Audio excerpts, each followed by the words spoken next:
Hello बेटा, कैसे हैं आप लोग। अभी आप लोगों का एक एग्ज़ाम ख़त्म हुआ है एनटीएससी का, एंड उसमें हमने थोड़ा सा लास्ट में आकर स्पीड एकदम से इंक्रीज़ की थी। एक दिन ही आप लोगों ने 4 वीडियो देखे हैं, बट सब कुछ उन वीडियोज़ में हमने कंप्लीट किया था। कुछ भी ऐसा क्वेश्चन नहीं आया जो आप उसमें कवर ना कर पाए हो। थोड़ा जल्दबाजी में हुआ। रीज़न सिर्फ इतना सा था कि मुझे लगा कि शायद 3 वीक बाद होगा, बट पता नहीं कैसे क्या थोड़ा सा मेरा ध्यान नहीं रहा इन चीज़ों का, मैंने नहीं देखा उस टाइम को। एंड अभी भी आप लोगों का 17 को टेस्ट है बेटा जी, जो रिवीजन टेस्ट है, बट सॉरी मेरे पास बिल्कुल भी टाइम नहीं है बेटा जी करवाने का। मेरे को अभी आगे का करना पड़ेगा, बिकॉज आगे हमारे पास जस्ट 1 वीक होगा फिर बेटा जी यहाँ पे अपनी जेनेटिक्स और इवोल्यूशन को खत्म करने का बेटा जी। मुझे वही चैप्टर शुरू करना है, बहुत बड़ा चैप्टर, बहुत कुछ आपको पढ़ना है, बड़ा कुछ जानने को मिलेगा उस चैप्टर में आप लोगों को। तो चलिएगा बेटा, जब हम शुरू करते हैं अपने चैप्टर को, जेनेटिक्स एंड इवोल्यूशन को। एंड आप लोगों ने मेरे साथ बहुत अच्छा कोऑपरेट किया है, thank you for this cooperation. कि पहले मैंने कंट्रोल एंड कोऑर्डिनेशन में थोड़ा फास्ट पढ़ाया था, मैंने 2 वीडियो पढ़े हुए थे, तो आप लोगों ने फुली कोऑपरेट किया था। अभी रिप्रोडक्शन वाले चैप्टर में लास्ट में आके बड़ा बर्डन बढ़ गया था, तो आप लोगों ने पूरा कोऑपरेट किया था। एंड प्लीज इस वीक भी मुझे आपके कोऑपरेशन की जरूरत है, बिकॉज सिलेबस ज़्यादा है और लिमिटेड अगर हमारे पास टाइम है, तो थोड़ा सा बेटा जी मुझे थोड़ा अपने स्पीड को बढ़ाना पड़ेगा। एंड आई नो आप मुझे कोऑपरेट करेंगे, आपको वीडियोस कंप्लीट करने time to time, so that कि हमें आखिरी में आके बर्डन क्रिएट ना हो बेटा जी। तो चलिए हम इन सब बातों को रोकते हैं और अपना टॉपिक शुरू करते हैं। अपने बेटा चैप्टर का नाम है यहाँ पे जेनेटिक्स एंड इवोल्यूशन। अब वर्ड को हम 2 अलग अलग बातें करेंगे यहाँ पे। पहले पार्ट में हम पढ़ेंगे बेटा जी जेनेटिक्स, एंड फिर हम सेकंड पार्ट में पढ़ेंगे बेटा जी यहाँ पे इवोल्यूशन। तो पॉइंट आता है जेनेटिक्स के बारे में। जेनेटिक्स क्या है? कोई पूछे आपसे जेनेटिक्स क्या है, तो मैं कहूंगा it's a branch of biology. Genetics क्या है बेटा जी? A branch of biology that deals about that study about the inheritance and variation of the character from parents to their offspring. चलिए लिख देता हूं मैं यहां पे,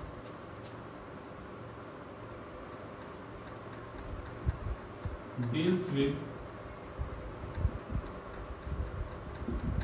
inheritance and variation of character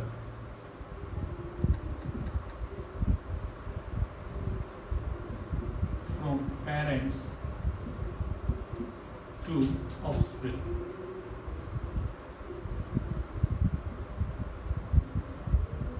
अब बच्चा हमने इस डेफिनेशन में कुछ छोटे छोटे वर्ड आते हैं, जो वर्ड्स आपको समझने हैं। क्या क्या वर्ड आते हैं बेटा जी यहाँ पे?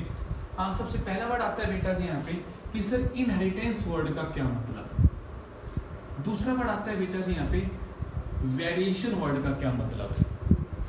एक वर्ड और भी लिखा है मैंने यहाँ पे ऑफस्प्रिंग, मतलब ऑफस्प्रिंग का मतलब होता है बच्चे, कि पेरेंट्स और उनके बच्चों के अंदर बातें होंगे यहाँ पे। तो ये वर्ड तो आप समझ गए होंगे, ऑफस्प्रिंग का मतलब है बच्चे बेटा जी।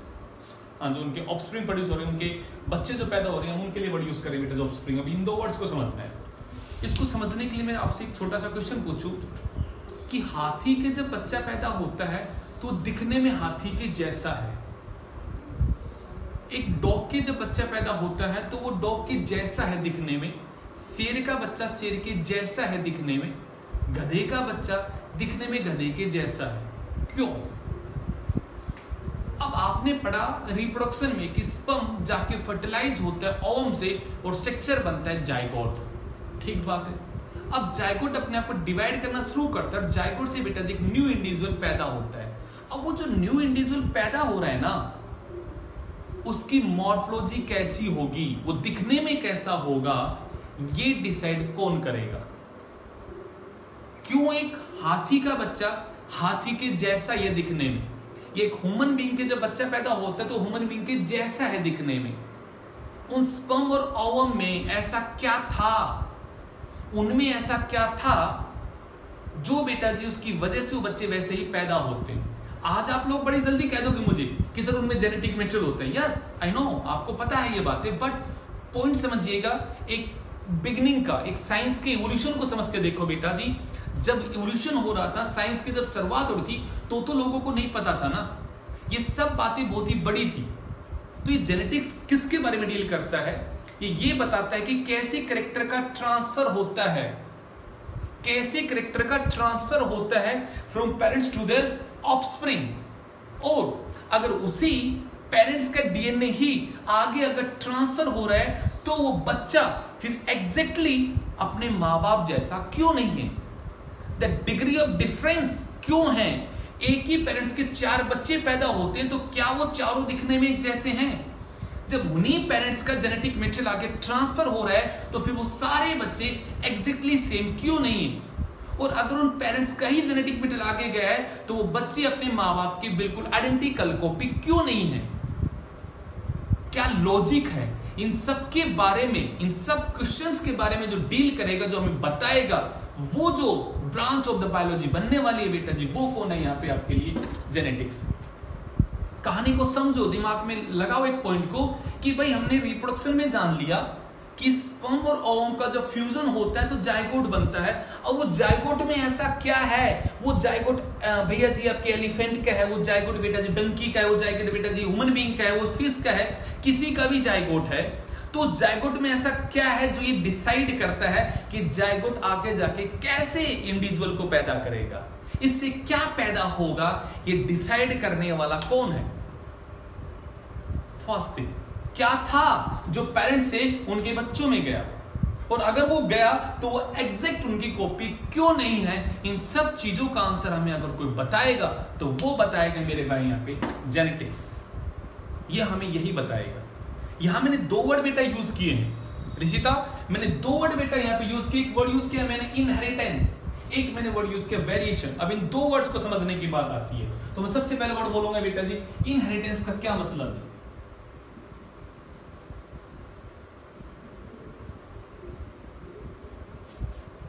तो आप कहोगे sir the process of transfer of character.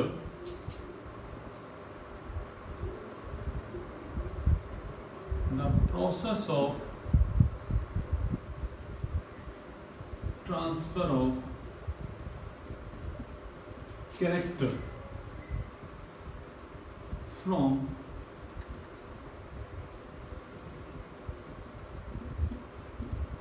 Parents to their offspring.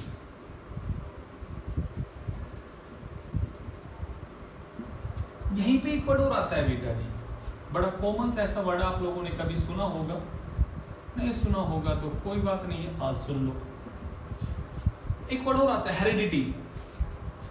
लोग बड़ा कंफ्यूज होते हैं 2 वर्ड्स में, हेरिडिटी में और इनहेरिटेंस में। बड़े सेम है बट सेम नहीं है, कुछ डिफरेंस है। क्या डिफरेंस है? मैं कहूंगा ट्रांसफर ऑफ कैरेक्टर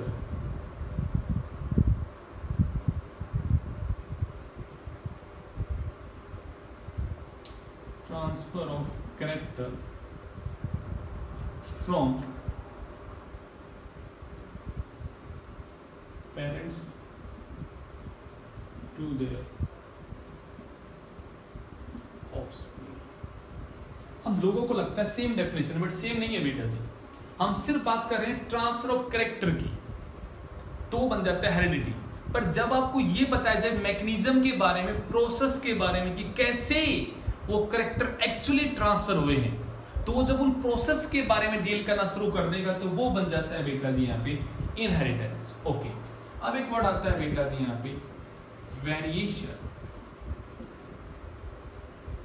बच्चा एक वर्ड मैंने यहां लिखा है वेरिएशन, तो ये क्या है? Degree of difference.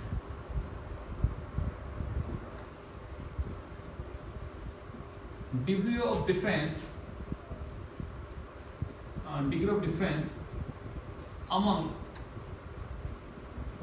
different progeny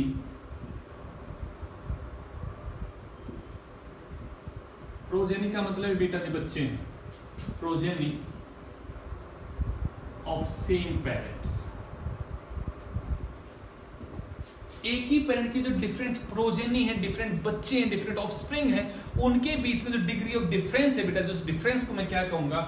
variation कहूंगा। आप ये भी लिख सकते हो the difference among the offspring and their parents. उनके बच्चों में और माँ बाप में और उनके बच्चों में जो डिफरेंस है ना बेटा जी दिखने में, वो एग्जैक्ट सेम नहीं है, वो उनसे अलग है। वो जो अलग होना है वो कितना उनसे अलग है, वो अलग होना क्या है बेटा जी यहाँ पे? वेरिएशन। तो ये दो वर्ड्स के साथ आपकी शुरुआत होती है जेनेटिक्स की यहाँ पे, कि जेनेटिक्स एक्चुअली डील करता है बेटा जी यहाँ पे इनहेरिटेंस के बारे में और बेटा जी यहाँ पे वेरिएशन के बारे में। तो चलिएगा, टॉपिक की शुरुआत हो चुकी है, अब आगे बढ़ते हैं, कुछ वर्ड्स को समझते हैं पहले हम यहाँ पे, ताकि हमारे लिए आगे चीजें टैकल करना आसान हो जाए। तो चलिए, अच्छा पॉइंट आता है कि सर यूनिट ऑफ इनहेरिटेंस क्या है? क्या वो चीज है जो ट्रांसफर होती है from parents to their offspring? आप लोग कहते हो sir genetic material that is DNA. तो हम डीएनए को और बारीकी से समझते हैं। तो देखिएगा बेटा जी, आप लोगों ने कहा सर डीएनए जो कि एक्चुअली हमारा जेनेटिक मटेरियल, ठीक है, इस वर्ड को बैठा देते हैं। सर डीएनए सेल के न्यूक्लियस में बैठा हुआ है। डीएनए की फुल फॉर्म आप लोग शायद जानते हैं, नहीं जानते तो सुन लीजिएगा बेटा जी, डीऑक्सी राइबो न्यूक्लिक एसिड, इसकी फुल फॉर्म है बेटा जी। अब डीएनए एक्चुअली किससे बना है? तो मैं कहूंगा चलो समझ के देखते हैं। हम ह्यूमन के डीएनए की बात कर लेते हैं। हमारा डीएनए ऐसे डबल स्ट्रैंड्स का होता है। मैं आपको डायग्राम दिखा दूं तो ऐसा होता है बेटा जी हमारा डीएनए। ये दो चेन से मिलके बनता है। ये एक चेन होती है, दूसरी चेन होती है। तो चलेगा, थोड़ा सा हम इसके बारे में आपको इंट्रोडक्शन देते हैं कि डीएनए का क्या होता है। थोड़ा सा हम इसके बारे में आपको बताते हैं, समझिएगा बेटा एक्चुअली डीएनए क्या है। इसको समझने के लिए एक अच्छा सा वर्ड आपकी शुरुआत करते हैं कि सर ये सेल है, सेल का ये न्यूक्लियस है और सेल के न्यूक्लियस में एक बायोमोलिक्यूल बैठा है। हमने उस बायोमोलिक्यूल का नाम रख दिया बेटा जी nucleic acid. Priyansh of simple सा वर्ड है बेटा जी न्यूक्लिक एसिड। क्यों रखा? बिकॉज ये न्यूक्लियस में प्रेजेंट है and acidic in the nature है। मैंने बोला present in nucleus and acidic in the nature, that's why परम नमन हमने इसको नाम दिया यहाँ पे न्यूक्लिक एसिड। अब ये न्यूक्लिक एसिड बेटा जी तीन चीज से मिलके बनता है। ओके, नहीं उनमें नहीं जाते हैं, हम इस चीज बात को समझते हैं। ये न्यूक्लिक एसिड जो है बेटा जी ये एक पॉलीमर है। बाद में आएंगे एक एक वर्ड पे। ये न्यूक्लिक एसिड क्या है बेटा जी? एक पॉलीमर है। दोबारा वर्ड को सुनते हैं। सेल के न्यूक्लियस में कुछ बायोमोलिक्यूल बैठा हुआ है, कोई मॉलिक्यूल है, कोई सब्सटेंस है जो सेल के न्यूक्लियस में बैठा। हमने उसका केमिकल नेचर देखा तो वो एसिडिक है, तो हमने उसका नाम रख दिया न्यूक्लिक एसिड। हमने देखा कि वो न्यूक्लिक एसिड जो है वो एक सम टाइप ऑफ मॉलिक्यूल के बार बार रिपीट होने से बनता है, वो एक लार्ज साइज का मॉलिक्यूल है। तो हमने कहा वो एक्चुअली एक पॉलीमर है बेटा जी। अब अगर कोई पॉलीमर है तो जिन चीजों से मिलके बना है, जो इसकी रिपीटिंग यूनिट है, जिसके बार बार रिपीट होने से बनता है, वो रिपीटिंग यूनिट का नाम होता है बेटा जी, मैं कहूंगा वो कहलाएगा मोनोमर। तो परम बेटा वर्ड को समझो, न्यूक्लिक एसिड एक पॉलीमर है तो वो किसी न किसी चीज के बार बार रिपीट होने से बना है। तो जिस चीज के बार बार रिपीट होने से बना है वो उसका क्या है बच्चा? यहाँ पे मोनोमर है। तो मैं कहूंगा न्यूक्लिक एसिड का जो मोनोमर होता है वो होता है बेटा जी न्यूक्लियोटाइड। तो मैं यहां पे एक वर्ड बोलूंगा आपको, ब्रजेश एक छोटा सा वर्ड बोलूंगा बेटा जी। मैं क्या वर्ड बोलूंगा कि भाई ये न्यूक्लियोटाइड एक मोनोमर है जिसके बार बार रिपीट होने से न्यूक्लिक एसिड बनता है। तो मैं एक वर्ड बोलता हूं कि nucleic acid also known as polynucleotide chain. समझो, नाम आपके सामने है, नाम आपके सामने है प्रियांशु, बड़ा आसान सा है। भावेश वर्ड को समझ बेटा। यहां पे वर्षा गुड़िया मैंने क्या बोला? अनिशा न्यूक्लिक एसिड बेटा जी एक पॉलीमर है। अब पॉलीमर का क्या मतलब है? सर ये एक लार्ज साइज का मॉलिक्यूल है जो किसी एक चीज के बार बार रिपीट होने की वजह से बना है। तो मैं कहूंगा भाई जो चीज बार बार रिपीट होके उसे बना रही है वो कौन है? मोनोमर है। जैसे कि मैं ऐसा कहता हूं कि सर ये एक वर्ड लिखा है मैंने, सर ये एक लार्ज साइज का नंबर है, बट ये नंबर कैसे बन रहा है? किसी का ये वर्ड बेटा जी एक नंबर है जो बार बार अपने आप को रिपीट कर रहा है और उसके रिपीटेशन की वजह से ये चीज बनके तैयार होगी। मतलब ये इतना बड़े साइज का जो नंबर है कि इस नंबर के बार बार रिपीट होने से बना। तो मैं कहूंगी ये बड़े साइज का जो नंबर है ये तो पॉलीमर है, और जो नंबर बार बार रिपीट हो रहा है बच्चा ये क्या है, मोनोमर। आई थिंक ये वर्ड क्लियर होना चाहिए दिमाग में आपके। तो वैसे मैंने कह दिया यहाँ पे कि न्यूक्लिक एसिड एक पॉलीमर है, तो उसका जो मोनोमर है वो कौन है बेटा जी, न्यूक्लियोटाइड है। अब कहोगे सर न्यूक्लियोटाइड अगर उसका मोनोमर है मतलब न्यूक्लियोटाइड बार बार रिपीट हो के उसे बना रहा है, तो मैं कहूंगा यहाँ पे nucleic acid is also known as polynucleotide chain. I think ये वर्ड क्लियर। अब हम कहते हैं न्यूक्लिक एसिड दो प्रकार की होती है, एक का नाम होता है डीएनए और एक का नाम होता है बेटा जी आरएनए। न्यूक्लिक एसिड फर्दर दो टाइप की है, एक का नाम है बच्चा डीएनए, एक का नाम है बेटा यहाँ पे आरएनए। अब ये दो टाइप किस बेसिस पे वो बातें भी आपके साथ करेंगे, बट उससे पहले एक और बात करेंगे कि सर ये न्यूक्लियोटाइड है जो बार बार न्यूक्लिक एसिड को बनाता है, न्यूक्लियोटाइड क्या है सर ये भी तो बताओ। तो मैं कहूंगा एक्चुअली न्यूक्लियोटाइड तीन चीज से मिलकर बनता है। किन किन तीन चीजों से, यहां पे एक तो है बेटा जी शुगर, एक है बेटा जी यहां पे नाइट्रोजनस बेस, एक है बेटा जी यहां पे फॉस्फेट। और अच्छी वर्ड को सुनना, शुगर दो प्रकार का हो सकता है, या तो है राइबोस शुगर, यह है बेटा जी डीऑक्सी राइबोस शुगर। अब जरा नाम को समझो, डीएनए, डी वर्ड का मतलब है बेटा जी यहां पे डीऑक्सी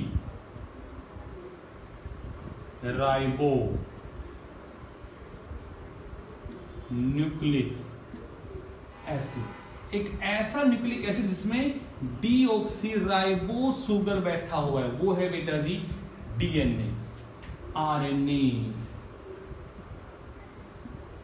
राइबो न्यूक्लिक एसिड। एक ऐसा न्यूक्लिक एसिड बेटा जी जिसमें राइबोस शुगर बैठा हुआ है वो है बेटा जी यहाँ पे आरएनए। ये दो वर्ड आपको समझने। और हम कहते हैं डीएनए हमारी सेल का क्या है बेटा जी, जेनेटिक मटेरियल। क्यों है, because DNA is more stable.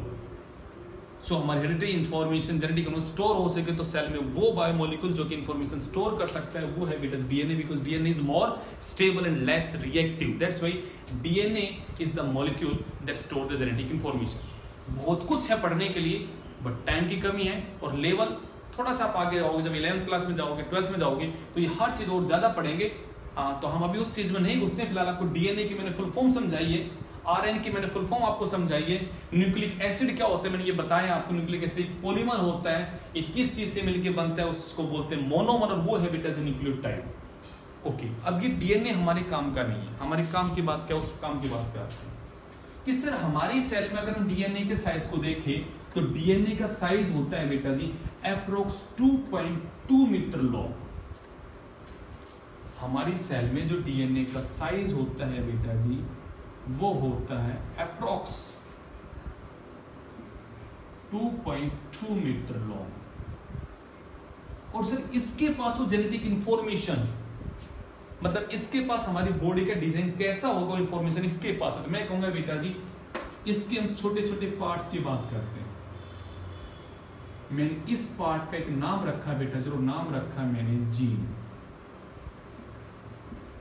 तो कोई पूछे आपसे जीन क्या है तो मैं कहूंगा small part of the DNA, small segment of the DNA that have the information for a particular character. मेरी आंख का रंग कैसा होगा, ब्राउन है मेरी आंख का रंग, ये इंफॉर्मेशन मेरे जिस डीएनए के पार्ट के पास है वो छोटा सा पार्ट क्या कहलाएगा, जीन कहलाएगा। ऐसे ही मेरे डीएनए के पास है बेटा जी हजारों जीन होते हैं। अगर मैं नंबर आपको दूं तो मैं कहूंगा 25,000 जीन होते हैं हमारे डीएनए के पास में। कितने बेटा जी 25,000 अप्रोक्स जीन होते हैं हमारे डीएनए के पास। तो मैं पूछूं आपसे डीएनए क्या है, सॉरी जीन क्या है, तो आप कहोगे जीन क्या है, it's a unit of inheritance. पहला वर्ड, जो चीज आगे ट्रांसफर होनी वो क्या होनी बेटा जी यहाँ पे जीन होना है। तो मैं कहूंगा unit of inheritance.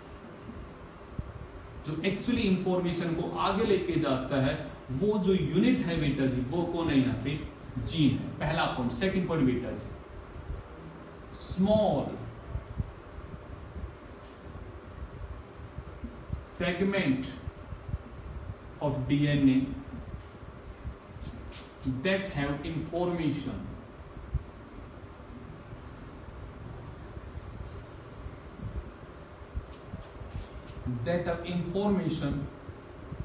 for a particular character। एक कैरेक्टर के लिए जो इंफॉर्मेशन रखता है बेटा जी, वो जो छोटी सी सेगमेंट है बेटा, उसको मैं कहूंगा वो क्या है बच्चा? यहाँ पे जीन है। तो ये मैंने जीन आपको समझा। जेनेटिक्स में एक्चुअली हम जीन वर्ड की बातें करेंगे यहाँ पे। ओके, अब एक और वर्ड आता है सर, हमारे पास हमें कहते हैं जब डीएनए अपने आप को कंडेंस करता है तो अगला वर्ड आता है क्रोमोजोम। तो तीन चीजों को समझो बेटा जी। क्रोमोजोम क्या है बेटा जी?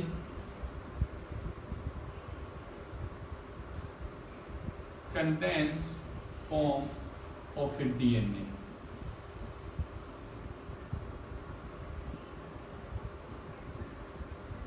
DNA get coiled around protein and form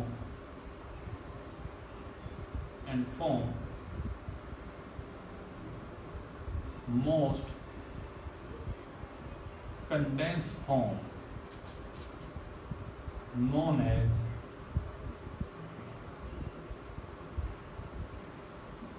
chromosome. मैंने यहाँ पे तीन वर्ड आपके सामने रखे हैं।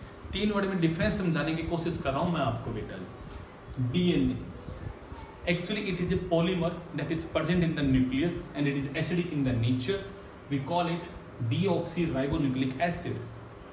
सर ये थ्रेड लाइक स्ट्रक्चर होता है और ये 2.2 मीटर लॉन्ग होता है। इसकी वो छोटी सी सेगमेंट जिसके पास इंफॉर्मेशन है एक कैरेक्टर को कंट्रोल करने की, वो इसकी छोटी सी सेगमेंट का नाम क्या है? जीन। मतलब a DNA is made up of gene. एक डीएनए जीन्स का बना हुआ है, ठीक है। सर फिर क्रोमोजोम क्या है? तो मैं कहूंगा क्रोमोजोम क्या है? The condense form of a DNA. जब एक डीएनए अपने आप को कोइल्ड कर ले प्रोटीन्स के अराउंड और जो मोस्ट कंडेंस स्ट्रक्चर बना देगा, वो क्या कहलाएगा बेटा जी? क्रोमोजोम। और chromosome are visible only during the cell division. चलिएगा, ज्यादा डिटेल में नहीं जाना अपने को, कैसे बनता है कैसे नहीं बनता है, चीजों को थोड़ा सा लिमिटेड रखो। तीन वर्ड समझो आप यहाँ पे, जीन क्या है, डीएनए क्या है और क्रोमोजोम क्या है। तीनों एक्चुअली एक है बट अलग अलग है। तीनों एक्चुअली एक है बट अलग अलग है। वर्ड को समझो, गंभीरता को समझो, इसके डिटेल पॉइंट को समझो। तीनों एक है, तीनों उसी डीएनए से रिलेटेड है। डीएनए का वो छोटा सा पार्ट जिसके पास इंफॉर्मेशन है, रोनित जिसके पास इंफॉर्मेशन है एक कैरेक्टर को कंट्रोल करने की, वो छोटा सा सेगमेंट क्या है? जीन है। वो सेगमेंट जब जुड़ी तो एक बड़ा स्ट्रक्चर बना, वो डीएनए है। और वो डीएनए जब अपने आप को कोइल्ड कर लेता है एक प्रोटीन पे, तो वो बन जाता है क्रोमोजोम। That's the difference. समझो पॉइंट को, तीनों एक है बट अलग अलग वर्जन है उसके। यहाँ चलिएगा, अब आप एक बात बोलते हो सर हम तो डिप्लॉइड है, मतलब हमारे पास क्रोमोजोम एक नहीं है, हमारे पास तो पेयर ऑफ क्रोमोजोम है। तो अब इस वर्ड का क्या मतलब है कि बस सपोज कीजिए कि ये क्रोमोजोम है जो पापा जी से आया, ये क्रोमोजोम है जो मम्मा से आया। तो हमारे पास तो सर हर क्रोमोजोम पेयर में, ठीक है। तो मैंने कहा भाई चलिएगा, इसके पास यहां से लेके यहां तक इंफॉर्मेशन है मेरी आई के कलर को कंट्रोल करने की। भाई ये इसी का ही पेयर ऑफ क्रोमोजोम है, तो मैं कहूंगा इसके पास भी तो वही सेम इंफॉर्मेशन है मेरे आई के कैरेक्टर को कंट्रोल करने की। तो मैं कहूंगी पेयर ऑफ जीन,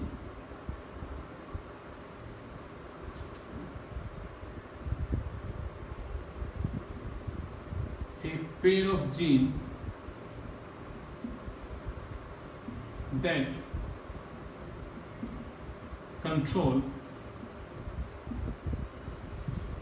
contrasting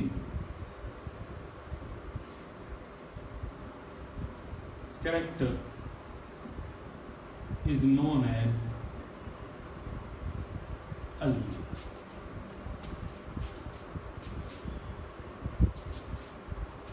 समझो पॉइंट को। भाई मेरी आंख ब्राउन है, आपकी आंख ब्लैक है। अब है तो ये बेटा जी एक आई का करेक्टर ही ना, बट एक्चुअली मेरे पास एक ऐसा जीन है जो मेरी आईज के कलर को ब्राउन कर रहा है, बट आपके पास एक ऐसा करेक्टर है जो आई के कलर को ब्लैक कर रहा है। तो मैं कहूंगी ये जो पेयर ऑफ जीन है जो एक्चुअली आई के लिए ही कोड करते हैं, आई के कलर के लिए ही कोड करते हैं, बट ये अलग अलग कलर के लिए कोड करते हैं। तो मैं कहूंगा ऐसे जो अपोजिट टू ईच अदर वाले कैरेक्टर होते हैं उनको हम बोलते हैं कॉन्ट्रास्टिंग कैरेक्टर। तो मैं कहूंगा ये बेटा जी pair of gene that control contrasting character, उस पेयर ऑफ जीन के लिए हम वर्ड बोलते हैं बेटा जी यहाँ पे अलील। वर्ड क्या बोलते हैं? अलील। अब एक और वर्ड आता है बेटा जी कि सर अलील एक इंडिविजुअल में कैसे है, उसके बेसिस पे हम फिर दो बातें करते हैं। क्या दो बातें करते हैं?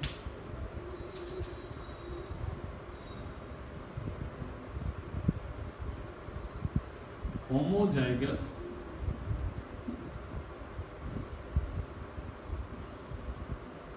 हेट्रोजाइगस। अगर ये एलिलिक फॉर्म सेम है तो मैं कहूंगा homozygous.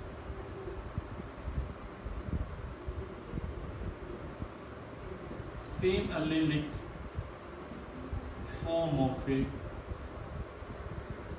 Gene present at A locus.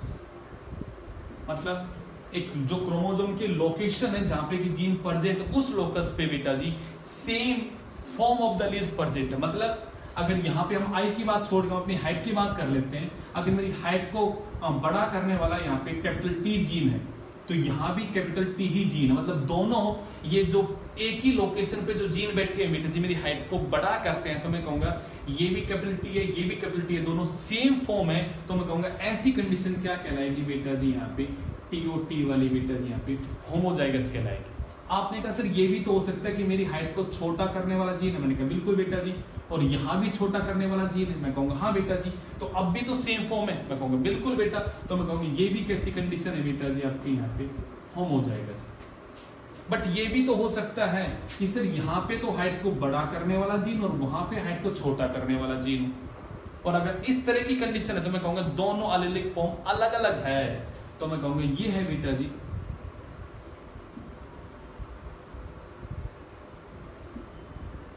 Different allelic form of a gene present at a locus। कैसी बेटा जी? अलग अलग फॉर्म प्रेजेंट है। तो मैं कहूंगा वो कंडीशन क्या कहलाएगी बेटा जी यहाँ पे हेट्रोजाइगस। ये कंडीशन। चलो दोबारा शुरू करते हैं टॉपिक को एक बार, ताकि चीजें समझ में आए, आपको कुछ कंफ्यूजन ना हो। चीजें थोड़ी सी नया टॉपिक है, समझनी है आपको बातें। जेनेटिक्स डील करता है हेरिडिटी और वेरिएशन के बारे में, या आप कह सकते हैं इनहेरिटेंस एंड वेरिएशन के बारे में। इनहेरिटेंस है बेटा जी process of transfer of information और the character from parents to their offspring, वो प्रोसेस की बात करते हैं। वेरिएशन बात करते हैं डिग्री ऑफ डिफरेंस की, ये बातें होगी। अब आपने कहा सर एक्चुअली सेल के अंदर जेनेटिक मटेरियल होता है डीएनए, और डीएनए एक पॉलीमर है जो न्यूक्लियोटाइड से मिलकर बनता है, और वो एक पॉलीन्यूक्लियोटाइड चेन है। बातें होगी।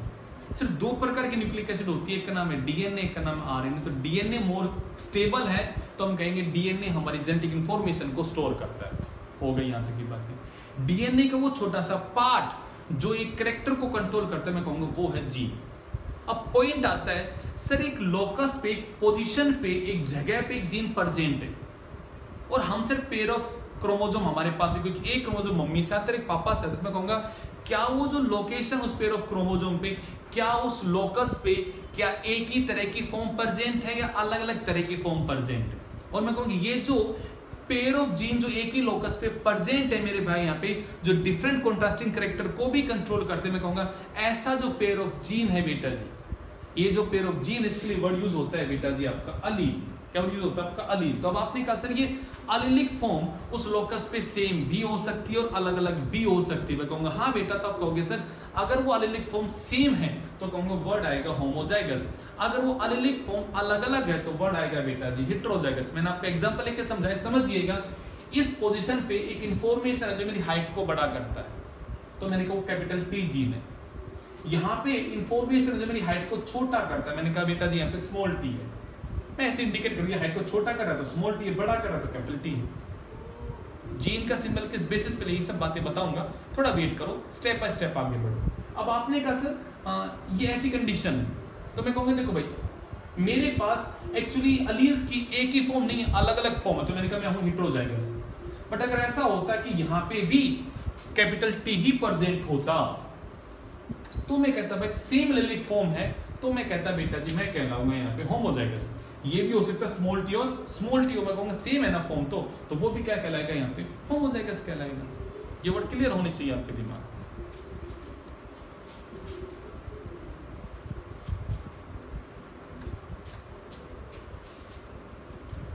अब बेटा जी हम अपना टॉपिक शुरू करेंगे फादर ऑफ द जेनेटिक्स के बारे में पढ़ाने से लेकर। जो फादर ऑफ द जेनेटिक्स था बेटा जो था मेंडल साहब, उन्होंने 1856 से लेके और 1863 तक बेटा जो लोगों ने काम किया था अपना यहाँ पे, तो उसने क्या काम किया था, किस प्लांट पे काम किया था, कैसे कैसे काम किया था, उसके बारे में बातें शुरू करेंगे बेटा जी द नेक्स्ट वीडियो। ये जस्ट एक इंट्रोडक्शन पार्ट था, आई होप आप लोग इस चीज को समझोगे। और अगले वीडियो में बेटा जी आपकी जेनेटिक्स शुरू हो जाएगी। ये तो सिर्फ कुछ टर्म्स थे जो मैंने आपको बताए, अगले वाले चैप्टर से बेटा जी आपकी, अगले वाले वीडियो से बेटा जी आपकी एक्चुअल जेनेटिक्स शुरू हो जाएगी। तो चलिएगा इस वीडियो को देखिएगा, और कोई डाउट है तो बेटा जी पूछते रहना। सैटरडे को अपनी लाइव क्लास है तो उसमें भी हम ऐसी बातें करेंगे आपसे, तो चलिएगा बेटा जी। Thank you.